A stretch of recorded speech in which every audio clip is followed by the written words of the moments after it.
আসসালামু আলাইকুম সবাইকে আবারও ওয়েলকাম জানাচ্ছি আমার আজকের রেসিপিতে। আজকে আমি আপনাদের দেখাবো কাস্টার্ড পাউডার দিয়ে কিভাবে খুব সহজে মজাদার বিস্কিট বানানো যায় তার রেসিপি। তো কথা না বাড়িয়ে চলুন শুরু করা যাক। এখানে আমি নিয়ে নিয়েছি আনসল্টেড বাটার 250 গ্রাম। বাটারটা অবশ্যই রুম টেম্পারেচারে রেখে নেবেন। এখন আমি হুইস্কের সাহায্যে ভালোমতো বিট করে নিয়েছি। এখন আমি এখানে নিয়ে নিচ্ছি 160 গ্রাম পরিমাণে গুঁড়ো চিনি। চিনিটাকে আমি 160 গ্রাম পরিমাণে মেপে নিয়ে ব্লেন্ডারে গুঁড়ো করে নিয়েছি। এখন চিনি এবং বাটার ভালোমতো মিক্স দিয়ে মিশিয়ে নিব। এখানে এখন নিয়ে নিচ্ছি একটা রুম টেম্পারেচারে থাকা ডিম দিয়ে ভালোমতো হ্যান্ডমিক্সের সাহায্যে মিশিয়ে নিতে হবে। এখন আমার বাটিটা একটু সাইডে রেখে আমরা নিয়ে নিচ্ছি শুকনো উপকরণ। এখানে আমি নিয়ে নিয়েছি ময়দা 250 গ্রাম এবং নিয়ে নিয়েছি ফস্টার কাটের কাস্টার্ড পাউডার 160 গ্রাম।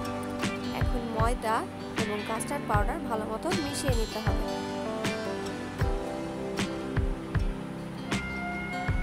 আমার মেশানো হয়ে গিয়েছে। এখন আমি অল্প অল্প করে ময়দা দিয়ে স্প্যাচুলার সাহায্যে বাটারের সাথে মিলিয়ে নিব। ময়দা মেশানোর সময় অবশ্যই খুব আলতো হাতে মেশাতে হবে। এরপর যে আমি দিয়ে দিয়েছি 1/2 চা চামচের মতো লবণটা এখানে ব্যবহার করেছে মিষ্টির টেস্টটাকে ব্যালেন্স করার জন্য।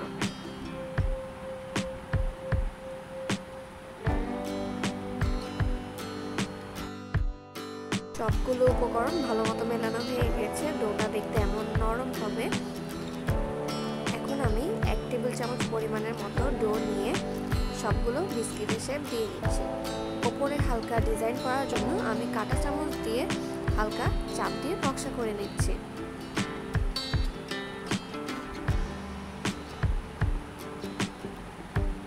এখন আমরা এটা বেক করে নেব 180 ডিগ্রিতে 30 মিনিট। আমার কুকিগুলো পুরোপুরি বেক হয়ে চলে এসেছে।